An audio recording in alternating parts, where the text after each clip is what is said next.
O que era o espinho na carne de Paulo?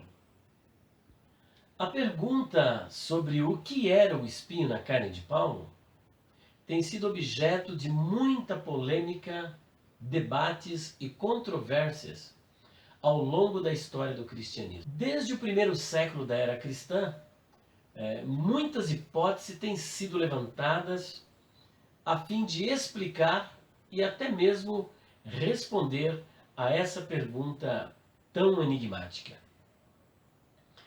Mas afinal, o que era o espinho na carne de Paulo? Bom, você já me conhece, eu sou o pastor Elias Soares e este é o seu canal PR Elias Soares Oficial. Antes de nós apresentarmos a nossa opinião a respeito deste tema tão intrigante e desta pergunta tão polêmica, tão misteriosa e tão enigmática, eu gostaria de convidá-lo a compartilhar os nossos vídeos, a se inscrever no canal, a deixar o seu comentário, o seu like e ainda mais, gostaria que você também visitasse a nossa loja virtual www.livrariadopastorelias.com.br. Eu quero repetir para você: www.livrariadopastorelias.com.br.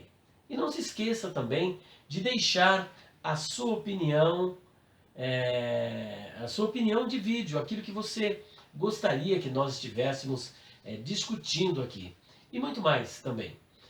Não esqueça de ativar as notificações, a fim de que você possa receber novos vídeos de primeira mão. Como você pode perceber, nós estamos sempre mandando novos vídeos, 2, 3 vezes por semana você tem novos vídeos. Então não se esqueça de ativar as notificações e tocar o sininho, ó, pinim, a fim de que você possa estar recebendo estas notificações.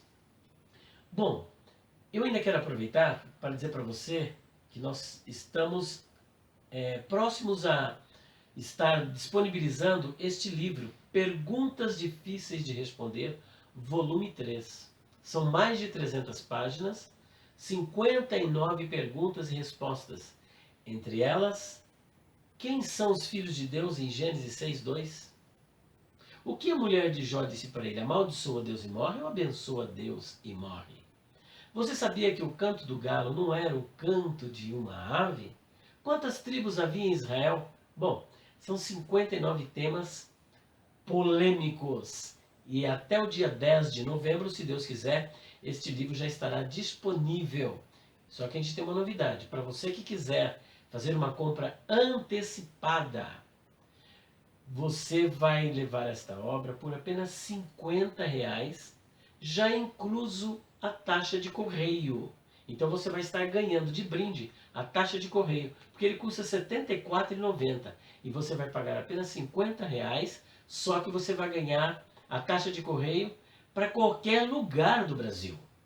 Portanto, não se esqueça de estar ligando no 0 operadora 11 9 4901 6633.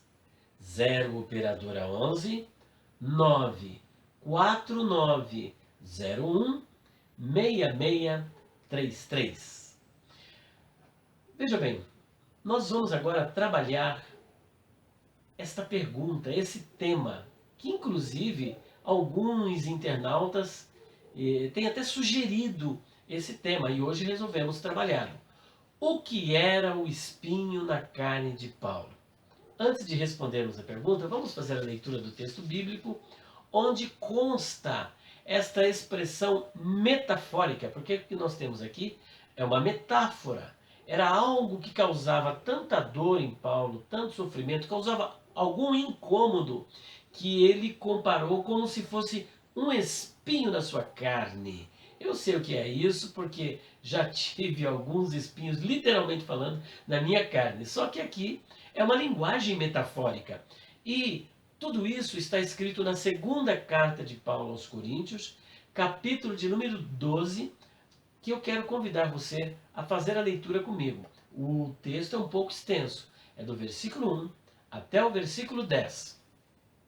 Assim está escrito, aqui na epígrafe, está a visão celestial, o espinho na carne.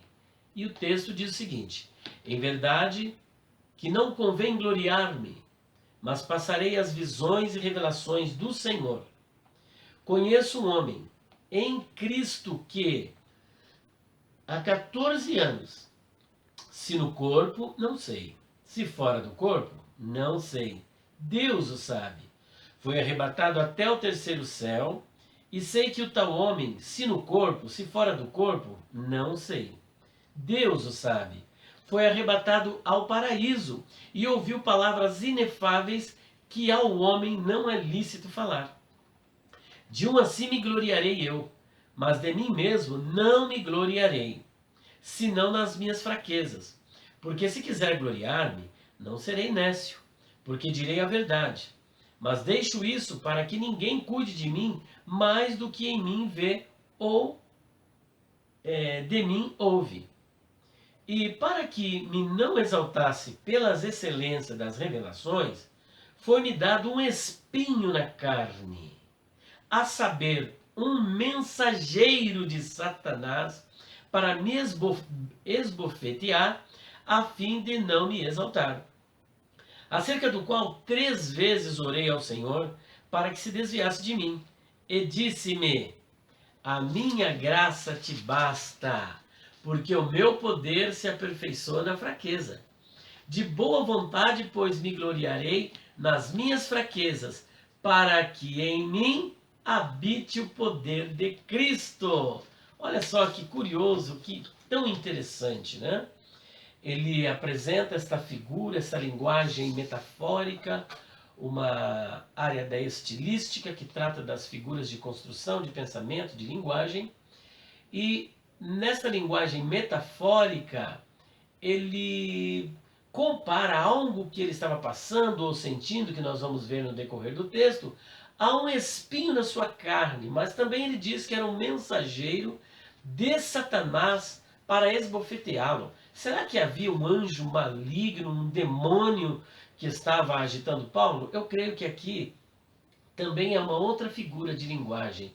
Mensageiro de Satanás seria qualquer pessoa a serviço de Satanás para lhe causar algum incômodo, alguma tristeza, algum sofrimento. Eu já quero ir já preparando a nossa opinião por aqui. Mas, depois de haver lido esse texto, eu gostaria de apresentar algumas hipóteses que no decorrer da história foram surgindo na tentativa de explicar e até mesmo responder a essa questão, a essa pergunta tão enigmática que você já conhece. O que era o espinho na carne de Paulo? Bom, eu cataloguei pelo menos 11 opiniões, mas existem muitas outras opiniões. Mas essas 11 eu quero aqui apresentar para você. Uma delas é que havia um sofrimento especial, um sofrimento físico especial em Paulo, que não é descrito.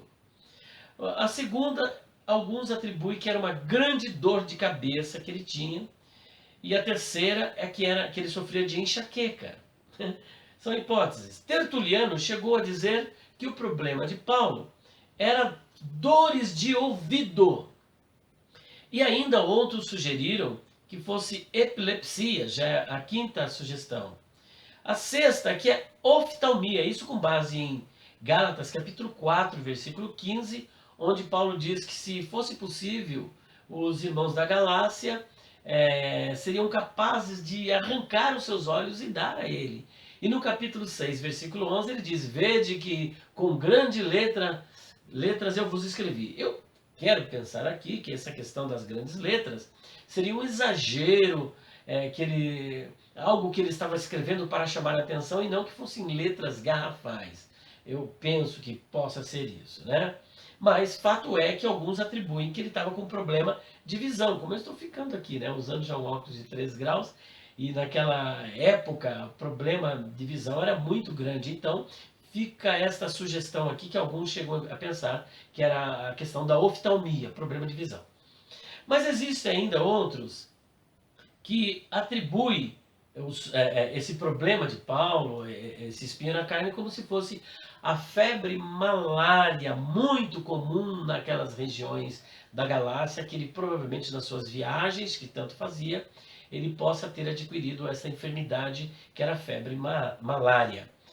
E Lutero, olha só, Lutero também dá a sua opinião dizendo o seguinte, que o problema de Paulo era o orgulho contra o qual Paulo lutava, assim como Lutero também lutava contra os seus pecados na sua vida monástica e achando que através daquele ascetismo, não que esse fosse o caso de Paulo, mas o caso de Lutero, que através do ascetismo ele pudesse alcançar a perfeição, a santidade ou a salvação.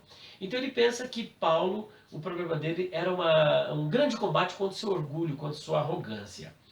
Mas ainda, outros chegam a pensar que era o remorso que ele tinha por haver perseguido a igreja, porque quando ele vai falar sobre os apóstolos, no seu discurso apologético a respeito da ressurreição, no capítulo 15 da sua primeira carta aos Coríntios, ele fala, olha, Jesus foi visto por fulano, por cicrano, e por último ele foi visto por mim como um abortivo, eu que sou o menor dos apóstolos. Depois ele corrige, falou, não sou o menor dos apóstolos, eu nem sequer sou digno de ser chamado apóstolo, porque eu persegui a igreja de Deus. Então alguns pensam que isso aí acabou servindo como uma tortura para ele, porque depois dele entender quem era Jesus e contra quem ele estava perseguindo e os males que ele causou, inclusive fazendo alguns cristãos blasfemarem do nome de Jesus, aquilo pesou muito no seu coração e esse pode ser um espinho que pesava na sua consciência e o torturava. Tem a sua plausibilidade, né? Não estamos desconsiderando aqui nenhuma hipótese, mas eu estou aqui apresentando para vocês as hipóteses que foram surgindo no decorrer da história e algumas delas. Uma outra também é que o espinho na carne de Paulo seriam os seus inimigos. Alexandre, o latoeiro, me causou muitos males, Himeneu, e pessoas que o resistiram e que lhe causaram esse tipo de sofrimento, alguns chegam a aventar essa possibilidade. E por último, eu deixei essa por último, que é um lado bastante cômico, alguns chegam a aventar que Paulo tinha uma mulher, que ele era casado. Só que essa mulher era mais ou menos tipo da mulher de Sócrates, que se chamava Xantipa, e que era aquela goteira, né? Como diz, é melhor estar numa casa onde tem goteira do que com a mulher rixosa. Então era uma mulher que lhe trazia muito sofrimento, muitas dores. Então, essa é uma possibilidade, né? Nada contra as mulheres. Mas agora, eu quero também apresentar o nosso posicionamento. O que era o espinho na carne de Paulo? Bom, na minha opinião, o espinho na carne de Paulo eram os sofrimentos pelos quais ele passava por causa do nome do Senhor Jesus Cristo e por causa do Evangelho. Este era o espinho na carne de Paulo. E vamos dar as razões do porquê nós pensamos que o espinho na carne de Paulo fosse os sofrimentos pelos quais ele passava por causa do nome do Senhor Jesus Cristo e por causa do Evangelho. Bom, vamos falar um pouco do perfil biográfico de Paulo, né? Paulo era filho de pais judeus, hebreu, como ele diz, hebreu de hebreus, como ele diz lá na carta aos Filipenses, era da tribo de Benjamim, era fariseu, que era uma das seitas mais radicais do judaísmo, e ele chega a dizer que ele era zeloso das tradições e que chegou até a exceder em judaísmo aos da sua nação. Portanto, nós estamos aqui traçando um perfil deste homem, grande homem de Deus, conforme a Bíblia assim o descreve, né? Outro detalhe que nós gostaríamos de ressaltar é que ele foi formado aos pés de Gamaliel. Ele aprendeu aos pés de Gamaliel. E quando ele diz eu aprendi aos pés de Gamaliel, é literalmente isso, porque o mestre naquela época tinha uma cadeira alta e os discípulos ficavam numa forma de um semicírculo, no nível aos seus pés. Ele, daquela altura, começava a ensinar. Então, alguns chegam a pensar que esse fosse o significado da expressão aos pés de Gamaliel, que era um grande rabino daquela época. Então, para ele exibir o nome Gamaliel, é porque era um rabino assim de extrema estima, consideração e reputação no meio acadêmico dentro do judaísmo dos doutores da lei. Mas fora isso, ele era também um doutor da lei, e muitos chegam à conclusão de que ele era membro do Sinédrio, até porque quando Estevão estava sendo apedrejado, os moços depositavam as suas capas aos pés de Saulo, que era jovem, né? E ele consentia na morte de Estevão, e não somente isso, ele dava voto. E ele, com a carta dos sacerdotes, saía perseguindo os cristãos, e quando ele foi para Damasco para perseguir os cristãos, ali essa carreira dele de perseguidor findou para começar então a ser perseguido, na verdade, né? Então, ainda fora isso, ele era formado na escola de Tarso, da Cilícia, que era uma escola de alta reputação. Tarso da Cilícia significava mais ou menos o que Atenas era para a Grécia. Portanto, nós estamos falando aqui de alguém que teve uma formação acadêmica de nível altamente elevado. Seria mais ou menos dizer assim: eu estudei em Princeton, ou eu estudei em Sorbonne, na França, em Westminster, ou em qualquer outra universidade de grande expressão no exterior. É mais ou menos isso que Paulo está aqui apresentando. E fora isso, alguns chegam a pensar que o apóstolo Paulo era um pobretão, nada contra os pobres. Muito pelo contrário, nós também estamos lutando aqui para ganhar o nosso pão de cada dia, né? Mas ele não era pobre, não. Ele era rico. Inclusive, Paulo, ele tinha como profissão fazer tendas, que era um costume entre os judeus, quando a pessoa atingisse uma certa maturidade moral, que era entre os 12 e os 13 anos, que era o bar mitzvah, depois ele passava a aprender uma profissão com os seus pais para, em tempo de crise, ele poder sobreviver. Mas esse não era o caso dele. No caso de Paulo, ele aprendeu para dar continuidade à empresa do seu pai. Então ele fazia tendas. E por que nós dizemos isso? Porque o pai dele era muito rico, porque ele comprou o direito de cidadão do império.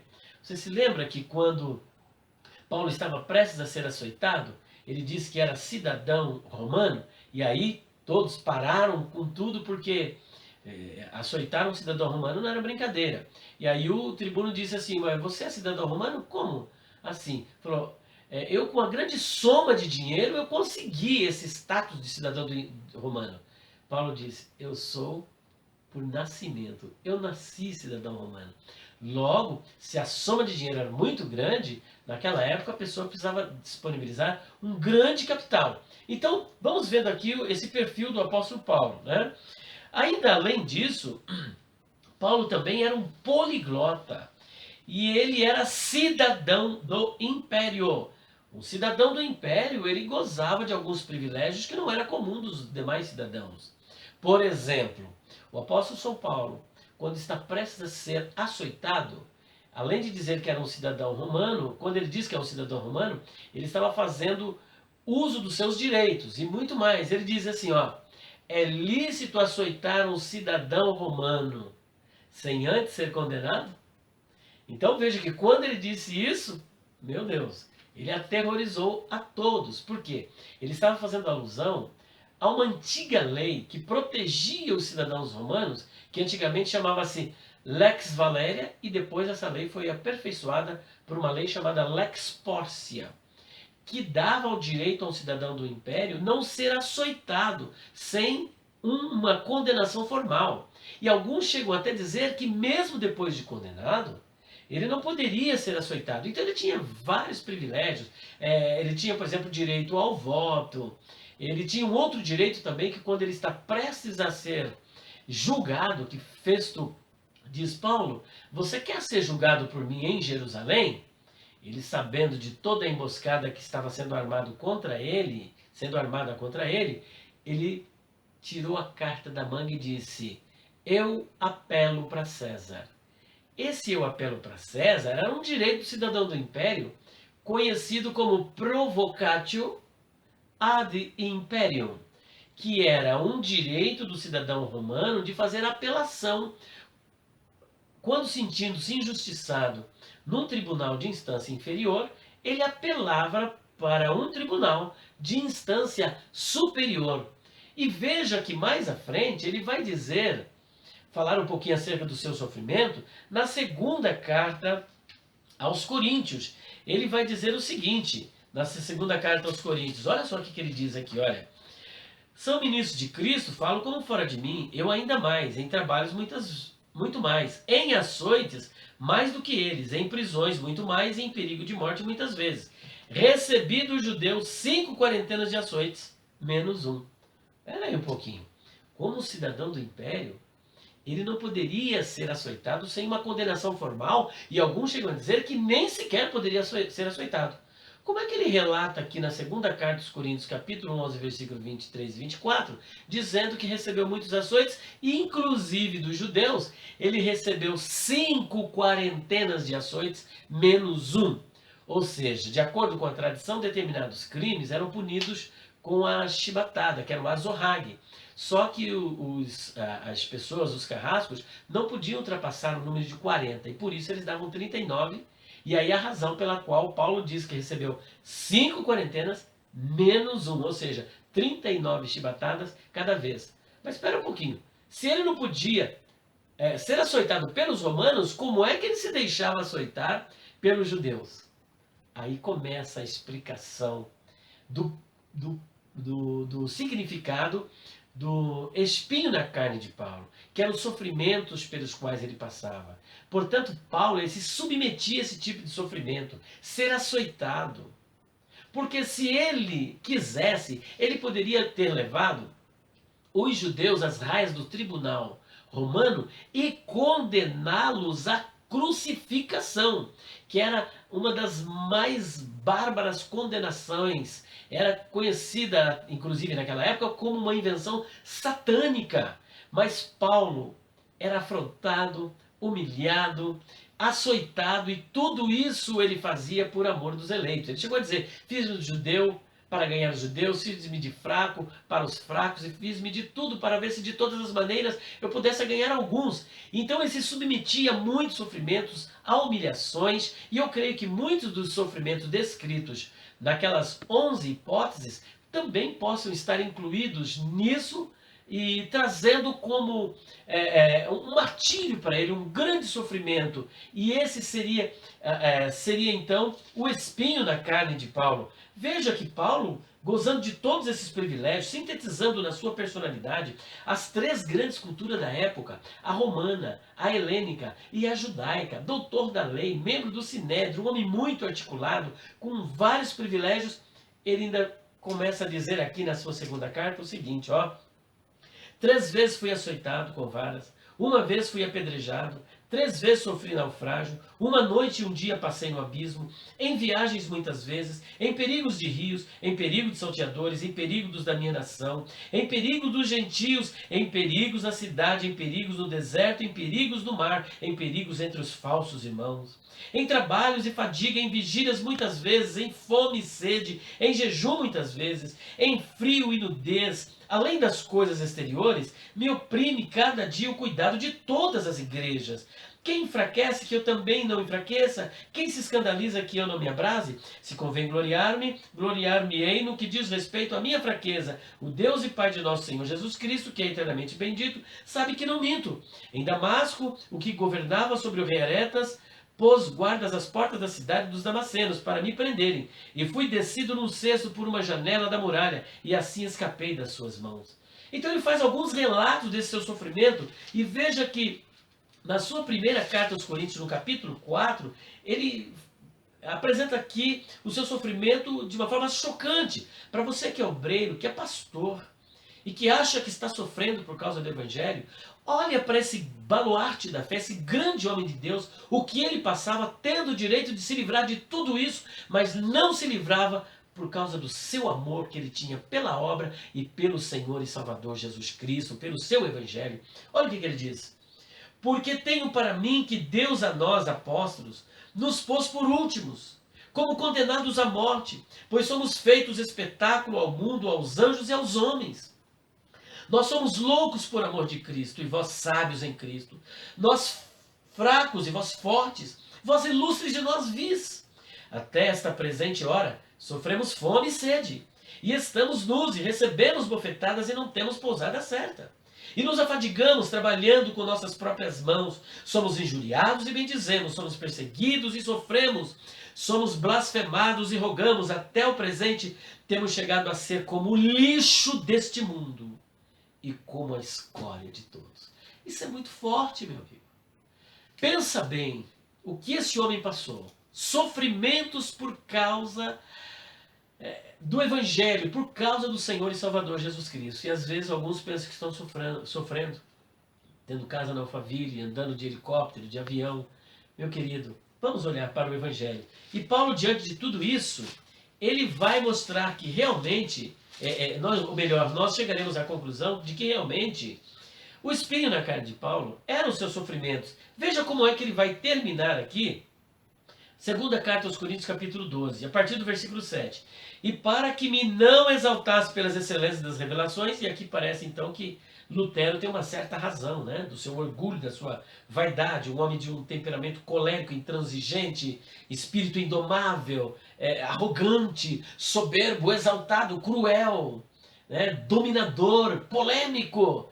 Mas tudo isso cai aos pés do Senhor Jesus. E ele diz: e para que me não exaltasse pela excelência das revelações, foi-me dado um espinho na carne, a saber, um mensageiro de Satanás para me esbofetear, a fim de não me exaltar, acerca do qual 3 vezes orei ao Senhor, para que se desviasse de mim. E a resposta foi: a minha graça te basta. Obreiro de Deus, assim diz o Senhor, a minha graça te basta. Porque o meu poder se aperfeiçoa na fraqueza. Agora preste atenção, depois que o Senhor Jesus dá esta mensagem, não de solucionar o problema, de tirar o espinho, porque muitas vezes Deus não tira o espinho, Ele permite que o espinho continue, a fim de que nós nos humilhemos e descemos aos seus pés, para Ele nos manter debaixo da sua graça, do seu poder, a fim de que a sua glória se revele ainda mais em nossas vidas. E Paulo entendeu isso. E quando ele entendeu isso, olha o que ele diz: de boa vontade, pois me gloriarei nas minhas fraquezas, para que em mim habite o poder de Cristo. Olha o versículo 10, se não fecha. Pelo que sinto prazer nas fraquezas, nas injúrias, nas necessidades, nas perseguições, nas angústias por amor de Cristo, porque quando estou fraco, então sou forte. Então veja que esse espinho na carne, ele está dentro de um contexto da segunda carta. Veja o capítulo 11 que nós lemos, o capítulo 12, como ele finaliza. E ele fala aqui de fraquezas, ele fala de perseguições, ele fala de necessidades. Veja que quando o judeu abandonava o judaísmo e se convertia ao cristianismo, de acordo com alguns historiadores, ele perdia, ele era deserdado. Paulo perde tudo. E ele disse: o que para mim era lucro, eu reputei como perda por causa da sublimidade do conhecimento de Cristo Jesus, e considero todas as coisas como perdas. Então veja que ele diz aqui, olha, perseguições, angústia por amor de Cristo. E para nós finalizarmos, vamos ver aqui a segunda carta de Paulo a Timóteo, onde ele fala um pouquinho do seu sofrimento. Olha, lembra-te de Jesus Cristo, que é da descendência de Davi, ressuscitou dos mortos segundo o meu evangelho, pelo que sofro trabalhos e até prisões como um malfeitor, mas a palavra de Deus não está presa. Portanto, sofrimento, prisões, calúnias, injúrias, fraqueza, necessidade, não é motivo para você parar no Evangelho. Não é motivo para você abandonar a causa de Deus. Siga em frente, tome como exemplo esses heróis da fé, esses baluartes da fé. E olha o que ele diz mais. Portanto, tudo sofro por amor dos escolhidos, para que também eles alcancem a salvação que está em Cristo Jesus com glória eterna. Olha que lindo! E continua. Palavra fiel é esta, que se morremos com ele, também com ele viveremos. Se sofremos, também com ele reinaremos. Se o negarmos, também ele nos negará. Se formos infiéis, ele permanece fiel, não pode negar-se a si mesmo. E para fecharmos esse pensamento, eu quero convidá-lo a ler na segunda carta de Paulo a Timóteo, capítulo 4, 6 a 8. Porque eu já estou sendo oferecido por aspersão de sacrifício e o tempo da minha partida está próximo. Combati o bom combate, acabei a carreira, guardei a fé. Desde agora, a coroa da justiça me está guardada, a qual o Senhor justo juiz me dará naquele dia, e não somente a mim, mas também a todos os que amarem a sua vinda. Portanto, Paulo não estava preso à riqueza, à teologia da prosperidade, à quebra de maldição hereditária. Não! Paulo sofria tudo por amor aos eleitos, e perdoe-me, aqui eu lembrei de mais um texto, onde ele vai mostrar o retrato do obreiro. E muitos querem fugir desta realidade. Olha aí o espinho na carne de Paulo. Talvez esse seja o seu espinho e você está orando, aflito e querendo tomar outras decisões. Continue firme, porque Paulo foi firme e venceu em nome do Senhor Jesus. Olha o que ele diz aqui. Olha. Porque nada trouxemos para este mundo e manifesto é que nada podemos levar dele.